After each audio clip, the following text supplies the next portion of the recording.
Well, good evening, ladies and gentlemen, and welcome to another story time.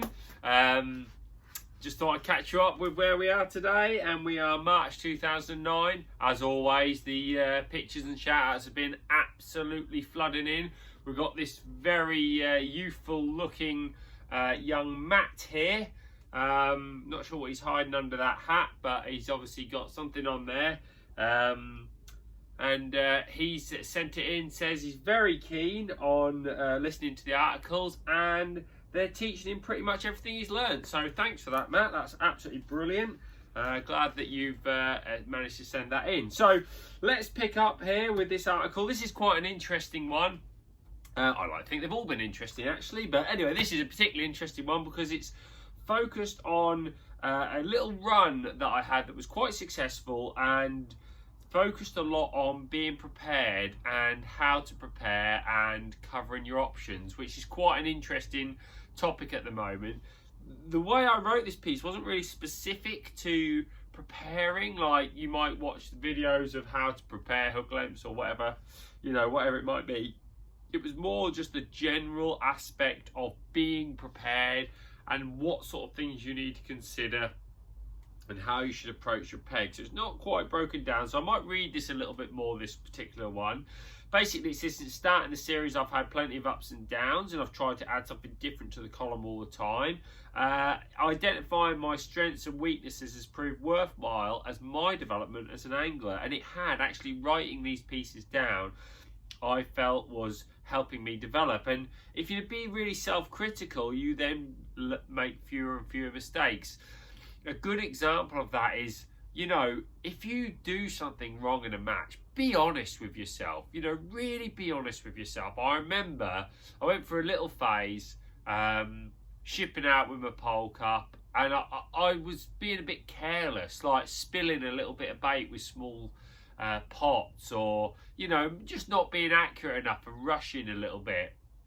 I then became a lot more measured, still not slow, but measured in what I was doing, just to make sure everything in that element was perfect. And that was just an honest evaluation of a particular skill. So it's always worth thinking about that.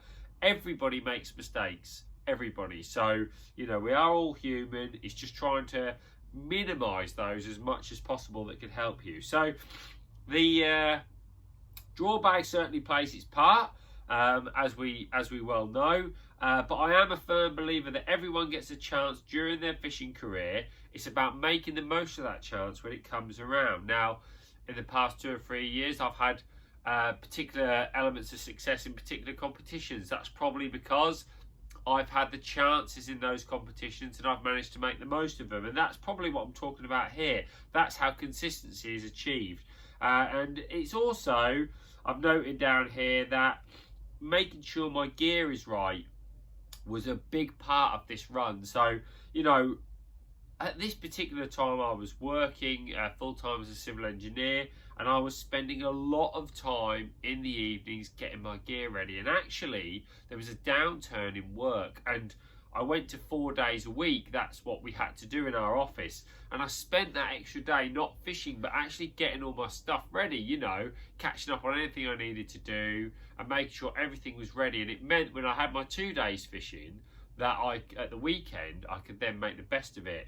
And, things, for example, if you're thinking about setting something up, if it's ready and prepared, it's a lot easier to set that thing up. So hooks, for example, you're not just settling on a hook length or settling for a type of hook. You've always got the right one prepared and enough of the right one prepared to be ready for it. Hook lengths are a great example. And another example of this came actually on a trip, it says here, to Tunnel Barn. John Arthur had asked me to fill in for his Shakespeare team. I was convinced it was going to be a pellet attack. We'd been going fishing 9 hollows and things like that. But actually, I put in a lot of lighter elastics. I put in a range of rigs, just in case. I didn't really know what I was going to be faced with. So, if it was windy or if it wasn't windy, then I had to be ready. Just got a tissue here. I managed to get a cold. All this virus going about. And I've been inside for 2 weeks and I've got a cold. So that's typical, isn't it? Anyway, I drew peg 38 on extension. And apparently it was an area where bloodworm and joker could be part of it. Now, this is quite ironic because I didn't bring any bloodworm and joker with me because I had absolutely no idea it played a part. Thanks, John, for that. And but fortunately, the rest of the team had plenty, so they gave me a little bit of bloodworm and joker. When I got to my peg, I went for pellets across and bloodworm and joker at like 13 metres. And, you know, I had the rigs for it. I had 4x14 rigs with pellets for like PR21 hooks I've got down here. You know, I'll be using like SFLs and that now. And 9H elastic, but I had all my Staney rigs with me, my Magic 6s, lighter lines, lighter hooks. You know, I had some green gammas in here, which is a hook I was using at the time. And you can see here, I had lighter elastics, but I still set them up on 9 hollow. First fish I hooked was actually an F1, and it was really lethargic. It basically just nodded around. Hardly any elastic came out, and I couldn't sort of play it properly.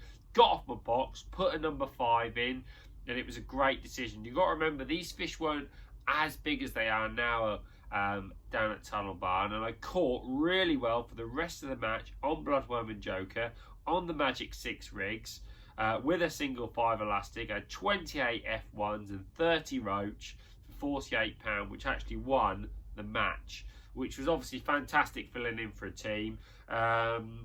You know, and a part of that being prepared, apart from obviously the bait, which is the irony of this piece, it was really important, and it made it 3 in a row. I'd managed to win 2 matches at Lindome during the week, so a little run was coming together. And this, when you get a little run like this, and it will happen to you in your career, you'll win 2-3 sections in a row, whatever it is that you're doing, it breeds confidence, and confidence is something that's very interesting, because I wouldn't say confidence is an arrogance to catch. Confidence is about trusting what you do in order to catch fish. And I look at a lot of anglers, some anglers I really admire, and I can see how confident they are that what they're doing is going to work. And as time's gone on, that's definitely built for me. I'm a lot more confident now than I was then, mainly because I've got the faith to trust in my approaches.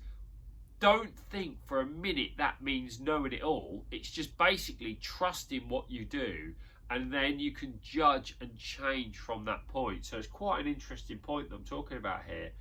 Went to Lindome, drew Bonsai 32, which is right in the corner. Didn't fancy it at all, but loads of top anglers love to have a moan, so I thought, why not give it a try myself? And Steve Rothery next peg was quite amused at my attempt at whinging the fish into the area, but maybe it might work. Basically, I saw some little small bubbles coming out on a long pole, so went for about 15 metres, 10 fishery micro pellets, really steady away, had all my F1 rigs perfect. Everything I had was perfect, and I was full of confidence. If the fish were there, I wasn't going to do anything silly. I knew how to fish. 10 F1s in the net in the first hour was good. Second hour wasn't as productive with 7. And then I managed to eke my way, because they totally drifted off, and I got to 30 fish for £43. And that actually put me 4th in the match. And, 80 anglers on this match as well. So another part of the run. And you can see here that I'm talking about all the time, working hard, giving myself a chance, making sure I'm prepared. Light elastics, perfect presentation, gentle feeding's been crucial.